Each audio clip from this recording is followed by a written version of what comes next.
Movie की शुरुआत में हम 3 साइंटिस्ट को देखते हैं जिसका नाम जैक हॉल, जेनसन और फ्रैंक है और इस वक्त वो अटलांटिका में हैं और वो एक बर्फ़ का सैंपल ले रहे हैं।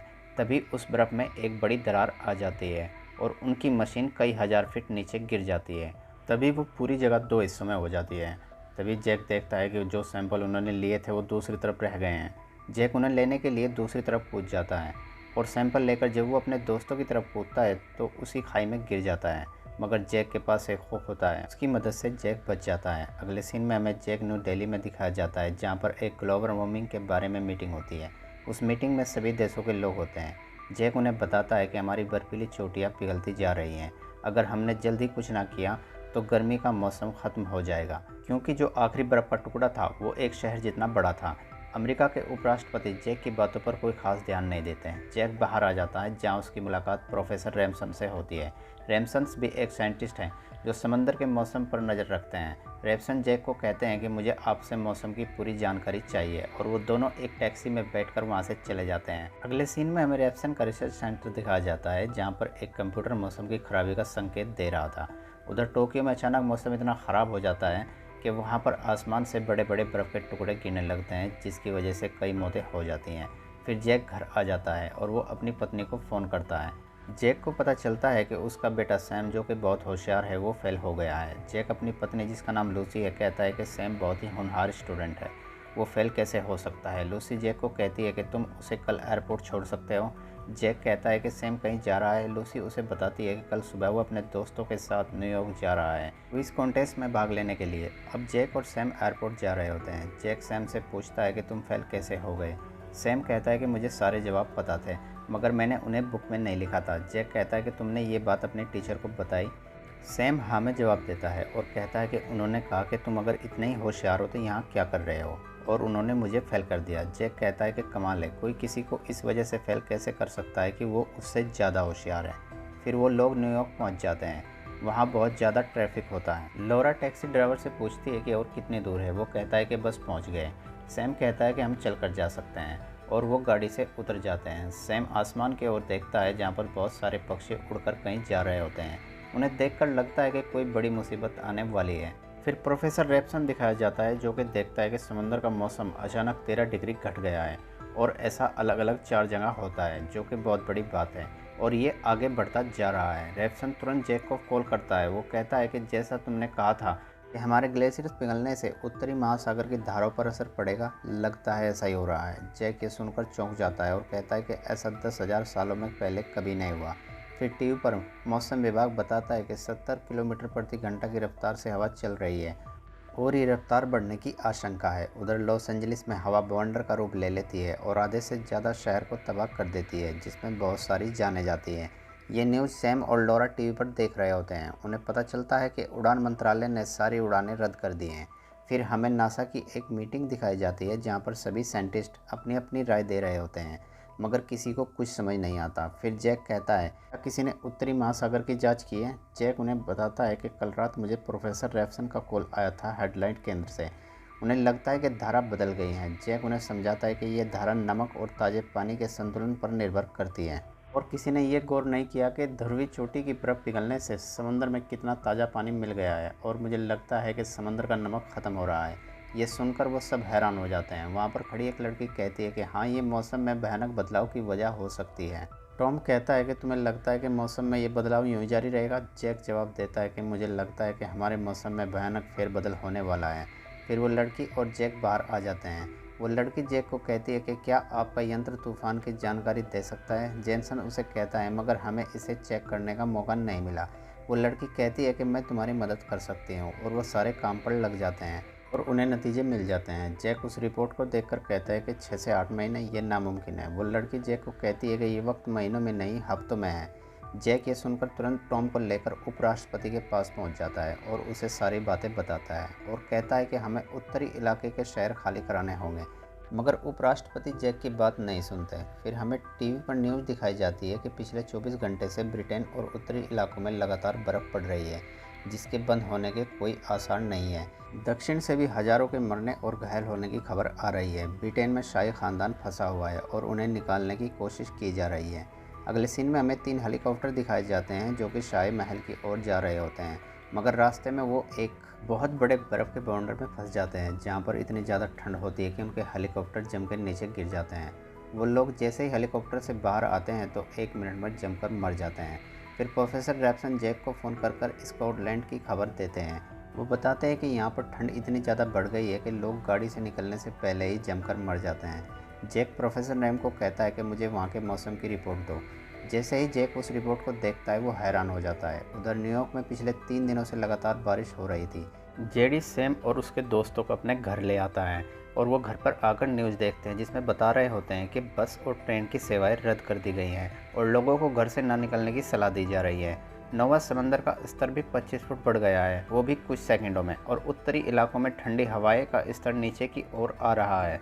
जेडी ये सब देखकर उन्हें कहता है कि मुझे अपने छोटे भाई को लेने जाना है, क्या आप मेरे साथ चलोगे? वो सारे चल पड़ते हैं। वो बाहर आकर देखते हैं कि हर तरफ ट्रैफिक जाम है और हर जगह पानी भरा हुआ है। फिर हमें एक चिड़ियाघर दिखाया जाता है जहाँ के भेड़िए भाग गए थे। फिर हम वापस न्यूयॉर्क में आ जाते हैं, जहाँ पुलिस लोगों को कह रहे थे कि आप उस लाइब्रेरी में चले जाइए, और लोग लाइब्रेरी की ओर जाने लगते हैं। सैम और उसके दोस्त भी उसी लाइब्रेरी की ओर जाने ही लगते हैं कि तभी लौरा देखती है कि गाड़ी में एक औरत एक बच्चा फंसा हुआ है।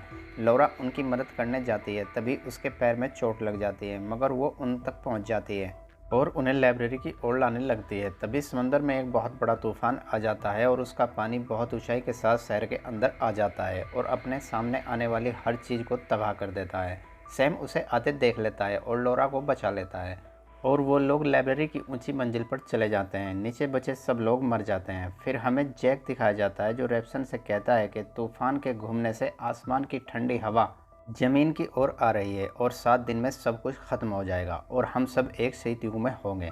जैक रैप्सन को कहता है कि आप वहाँ से निकल जाओ। रैप्सन कहता है कि नहीं निकल सकता, तुम जितनी जानें बचा सकते हो बचा लो, और ये कह के फ़ोन काट देता है। फिर हम न्यूयॉर्क आ जाते हैं, जहाँ पर जेडी सैम को कहता है कि लौरा को अपने दिल की बात बता दो। सैम हाँ में जवाब देता है। सैम जेडी से पूछता है कि तुम्हारे भाई से बात हुई? जेडी सैम को कहता है कि लाइनें ख़राब हैं। सैम नीचे आकर पब्लिक फ़ोन को देखता है, मगर वहाँ पर पानी भरा होता है। सैम उस पानी के अंदर जाकर जब फ़ोन चेक करता है तो वो काम कर रहा होता है। सैम उस फ़ोन से अपने डैडी को कॉल करता है और बताता है कि मैं ठीक हूँ। जैक कहता है कि तुम कहाँ हो? सैम बताता है कि मैं एक पब्लिक लाइब्रेरी में हूँ। वो जैसे जैसे बात करते हैं वहाँ पर पानी भरने लगता है। फिर जैक सैम को कहता है कि मेरी बात ध्यान से सुनो, वहाँ पर एक बहुत भयानक बर्फीला तूफान आने वाला है। हवा इतनी सर्द होगी कि कुछ ही पल में लोग जमकर मर जाएंगे। जैक सैम को कहता है कि तुम बाहर मत निकलना और अपने पास आग जलाकर रखना, मैं तुम्हें लेने आ रहा हूँ। तभी लौरा देखती है कि उस पूरी जगह पर पानी भर चुका है। लौरा घबरा जाती है, वो समझती है कि शायद सैम डूब चुका है, लेकिन सैम अचानक बाहर आ जाता है। तभी लौरा की जान में जान आती है। फिर उन्हें बाहर कुछ आवाज़ आती है। वो बाहर देखते हैं कि बाढ़ में एक पानी का जहाज लाइब्रेरी के पास आ जाता है। जैक अपने बेटे सैम को लेने के लिए निकलने वाला होता है कि तभी वहाँ पर टॉम आ जाता है। टॉम जैक को कहता है कि आने वाले तूफान की खबर तुम्हें प्रेसिडेंट को देनी होगी। फिर जैक प्रेसिडेंट के सामने खड़ा होता है। जैक उन्हें बताता है कि तूफान 10 दिन तक जारी रहेगा। जब ये ख़त्म होगा तो उत्तरी गोलार्ध पूरा बर्फ़ से ढक जाएगा। वो जैक से पूछते हैं कि ऐसे में हमें क्या करना चाहिए। जैक कहता है कि हमें लोगों को दक्षिण की ओर भेजना होगा और ऐसे में मैक्सिको सबसे अच्छा है। प्रेसिडेंट पूछते हैं कि उत्तर में फंसे लोगों का क्या। जैक मायूस होकर कहता है कि अफसोस है कि हम उन्हें बचा नहीं सकते, अगर वो घर से बाहर निकले तो जमकर मर जाएंगे। फिर हमें लाइब्रेरी दिखाई जाती है। वहाँ एक आदमी बाहर कुछ लोगों को देखता है जो शहर छोड़कर जा रहे होते हैं। ये देखकर वो लोग भी शहर छोड़कर जाने की तैयारी करने लगते हैं, मगर सैम उन्हें मना करता है। वो कहता है कि बाहर मत जाओ वरना ठंड से मर जाओगे, मगर वो सैम की बात नहीं सुनते और वहाँ से चले जाते हैं। बस सैम और उसके दोस्त और 2 लोग ही उस लाइब्रेरी में रह जाते हैं। जैक सैम को लेने के लिए अपने दोस्तों के साथ निकल पड़ता है। उधर सैम लाइब्रेरी की किताबें जलाकर जिंदा रहने की कोशिश में लगा है। फिर हमें दिखाया जाता है कि लोग अमेरिका छोड़ के मैक्सिको जा रहे थे। जैक की पत्नी लूसी की दोस्त उसे आकर कहती है कि शहर खाली कर रहे हैं, हमें चलना चाहिए, मगर उसका एक पेशेंट जो कि बच्चा है वो बिना एम्बुलेंस के नहीं जा सकता। लूसी अपने दोस्त को कहती है तुम जाओ, मैं इसे छोड़कर नहीं जा सकती। लूसी की दोस्त कहती है कि मैं जाकर मदद भेजने की कोशिश करती हूँ और चली जाती है।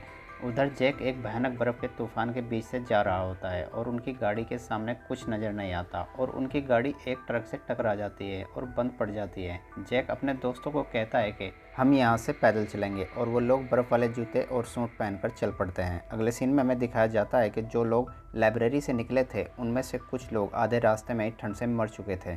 उधर न्यूयॉर्क में जो पानी भरा था अब वो बर्फ़ में बदल चुका था और उसके नीचे बहुत सारी बिल्डिंग दफन हो चुकी थी। जैक और उसके दोस्त एक रस्सी के सहारे एक दूसरे से बंधे आगे बढ़ रहे थे। तभी वो लोग एक मॉल की छत पर आ जाते हैं। उस छत का कांच टूट जाता है जिसकी वजह से फ्रैंक नीचे लटक जाता है। जैक और जेनसन उसे बचाने की कोशिश करते हैं मगर फ्रैंक देखता है कि वजन ज़्यादा होने के कारण दूसरा कांच भी टूटने वाला है। तभी फ्रैंक अपनी रस्सी काट देता है और वो नीचे गिर के मर जाता है। ये देखकर जैक बहुत दुखी हो जाता है मगर जैक्सन उसे आगे पढ़ने को कहता है। उधर लॉरा की तबीयत अचानक बहुत ज़्यादा ख़राब हो जाती है। सैम जिसे देखकर परेशान हो जाता है। एक लड़की सैम को बताती है कि लॉरा ने मुझे बताया था कि उसके पैर में चोट लगी है।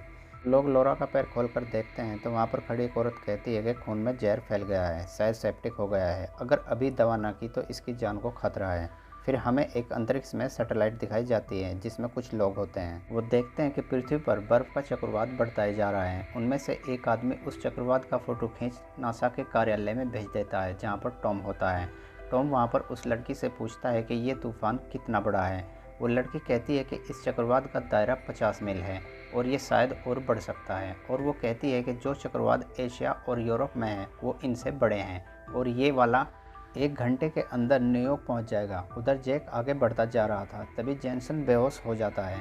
फिर हमें वो औरत दिखाई जाती है जो सैम को लॉरा के पैर की दवा बताती है।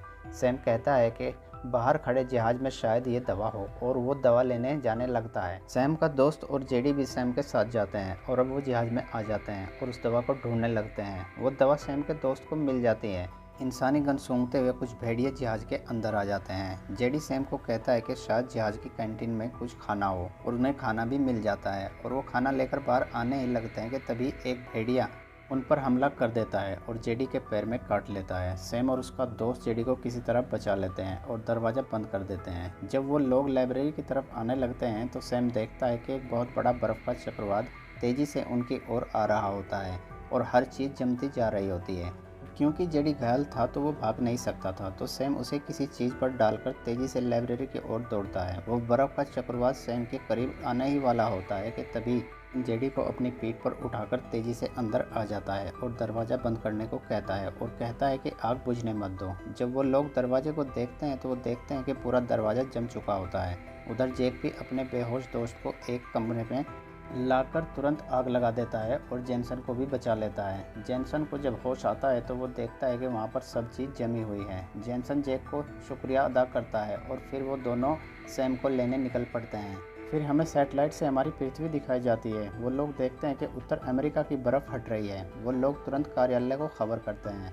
जैक और जेनसन लाइब्रेरी के पास आ जाते हैं मगर वो देखते हैं कि लाइब्रेरी पूरी बर्फ़ से ढकी हुई है। जेनसन सोचता है कि शायद सैम को कुछ हो गया है लेकिन जैक उसे लेकर लाइब्रेरी के अंदर आ जाता है। वो अंदर आकर देखता है कि सब चीज़ जमी हुई है। तभी जैक की नज़र एक दरवाजे पर पड़ती है जिसके नीचे से रोशनी आ रही होती है। जैक उसे खोलता है और देखता है कि सैम और उसके दोस्त जिंदा हैं। सैम दौड़कर अपने पिता के गले लगता है। जैक भी इमोशनल हो जाता है, ऊपर वाले का शुक्र अदा करता है। जैक रेडियो द्वारा टॉम को खबर करता है। टॉम उन्हें लेने आता है और उधर अमेरिका के राष्ट्रपति जिस जिस देश ने अमेरिकन लोगों को पनाह दी थी उनका धन्यवाद करता है। टॉम उन सबको लेकर अमेरिका आ जाता है। एंड में हमारी पृथ्वी दिखाई जाती है जो अब बिल्कुल साफ़ है और यहाँ पर हमारी मूवी का एंड हो जाता है।